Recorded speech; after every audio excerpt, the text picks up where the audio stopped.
Bem pessoal, Brigadeiro Hoffman com vocês novamente. Hoje aqui no aeroporto de Lukla, no Nepal, muito próximo ao Monte Everest, para discutirmos um pouquinho, ou melhor, para mim, mostrar para vocês como que se faz o ajuste de mistura de combustível quando na decolagem de aeródromos de elevada altitude. No caso aqui de Lukla, nós temos cerca de 9.400 pés a altitude. Então é interessante observarmos isso. Só para vocês terem uma ideia, o nosso querido Beechcraft Bravo 60, aí, o Delta India Eco Sierra Golf, nesse cenário absolutamente fantástico de Lukla, o vale que conduz aqui para próximo do Everest. Seguindo esse vale, a gente chega à base do Monte Everest. Esse aeródromo é muito utilizado na época das subidas ao monte, mas é um dos aeródromos mais perigosos do mundo, principalmente justamente em função dessa dificuldade da sua altitude, 9.400 pés. Vamos para dentro da aeronave então para iniciar o procedimento.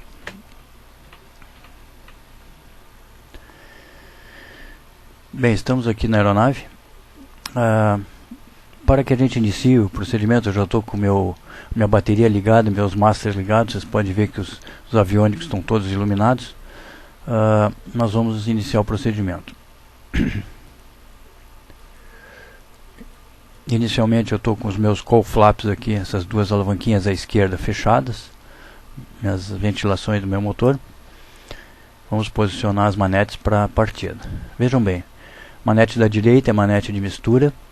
A manete do meio é a manete de propeller, a manete de rotação de hélice, e a manete da esquerda é a manete de throttle, que é a potência da aeronave, tá? Relembrando os que não têm um pouquinho de dúvida. Vou ajustar minha manete de potência levemente acima.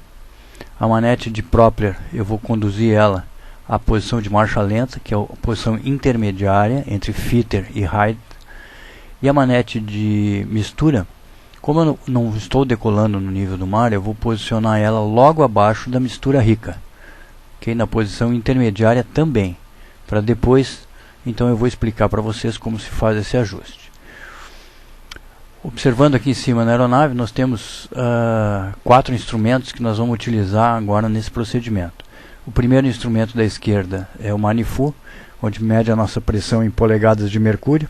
Aqui nós estamos no momento com 21 polegadas de mercúrio. Ele é um barômetro que mede a pressão atmosférica externa. Como nós estamos numa certa altitude, ele está medindo então uma pressão atmosférica aqui de 21 polegadas de mercúrio. 21 polegadas menos 30 polegadas de mercúrio, que é a pressão atmosférica a nível do mar, dá 9 polegadas vezes 1000, cerca de 9.000 pés de altitude.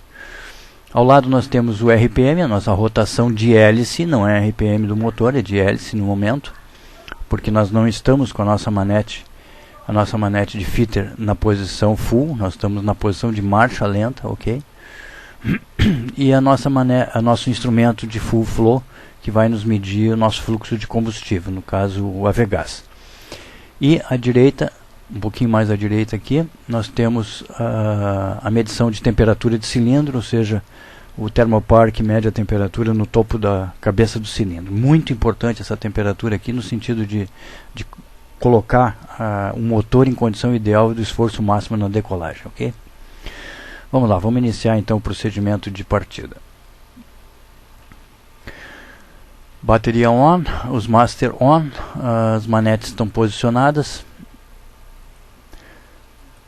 Freio de estacionamento on. Ok. Acionar área de hélice livre. Vamos acionar motor 1 então.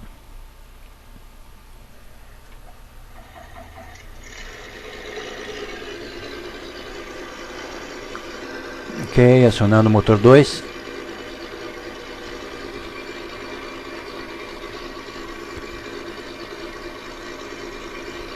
Vejam o que acontece no momento em que a gente trabalha com mistura rica aqui nesse nível. Se eu enriquecer a mistura da aeronave, se eu fizesse a partida como eu faria ao nível do mar, fatalmente a aeronave vai desligar.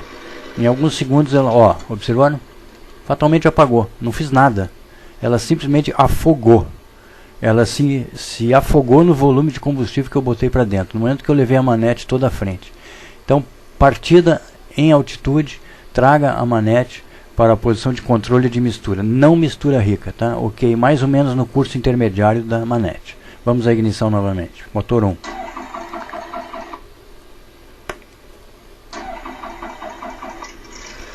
Observar a dificuldade, o motor está um pouco afogado. Motor 2 acionado também. O que nós vamos fazer agora? Nós temos que checar, então, vamos checar nossa temperatura de cabeça de cilindro. Nós recém ligamos o motor. Nós estamos aqui com 90 graus centígrados de temperatura de cabeça de cilindro. O motor está frio ainda, tá? Uma vez que, vejam bem, a nossa temperatura externa agora, nós estamos com 7 graus positivo. 7 graus centígrados positivo.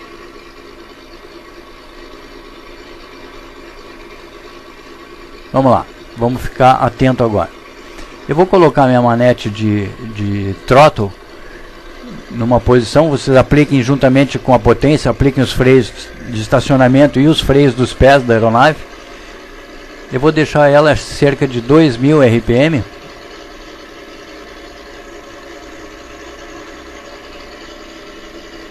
Aqui, eu coloquei 20 polegadas de manifold, tá? Pressão. Ou seja, essa atmosfera aqui, a minha aeronave então está recebendo a pressão atmosférica local, 20 polegadas de mercúrio, tá? Vejam lá meu RPM do motor. O RPM do motor eu tenho agora, eu vou fazer um pequeno ajuste na manete aqui para cravar ele em cima do 2000 RPM. Beleza? Agora eu vou trabalhar a manete de mistura para ver a melhor performance. Vejam bem, se eu enriquecer a mistura, o RPM cai e o flow também cai. Observem, se eu trazer a mistura mais para pobre, empobrecer a mistura, o que acontece? Ó, o meu full flow começa a cair e o meu RPM também. Vejam o RPM caindo. Então qual é a posição ideal da minha manete de mistura? É aquela em que eu vou ter a maior RPM. Vejam bem, ó, vou voltar a manete, voltei, tive o maior performance de RPM e o maior performance de full flow. Novamente, empobreci, enriqueci a mistura e encontrei aqui em cerca de 2000 RPM 50 pounds de fluxo de combustível, 50 pph. Novamente, ó, a mistura pobre, caiu muito combustível, então eu deixo ele na mistura mais rica possível. Qual é a mais rica possível? É aquela em que o RPM é o máximo RPM e o flow é o máximo. Veja, é aí, é aqui. Vou dar um zoom aqui para vocês poderem checar, dar uma conferida. Olha lá, 50 full flow e cerca de 2000 RPM e 20 de manifold, ok? Agora, feito isso, olha lá minha temperatura do meu motor, ó. Quase no limite, 280 graus. Vou abrir os full flaps, que já deveriam ter sido abertos anteriormente, para produzir uma redução de temperatura de câmera, tá? Voltando à condição de marcha lenta da aeronave, posso soltar o freio auxiliar, só mantendo o freio de estacionamento. Verifiquem a minha temperatura de cilindro. Olha como ela cai. Cai vertiginosamente, tá? Então essa temperatura aqui, quando em decolagem negativa, é fundamental, com ar externo negativo, é fundamental que a gente tenha ela dentro da faixa verde, preferencialmente ao meio da escala, ok? Eu acho que ficou bem claro essa performance nesse momento. Vou dar uma checada no vídeo, se tiver tudo ok. Até o próximo, um grande abraço.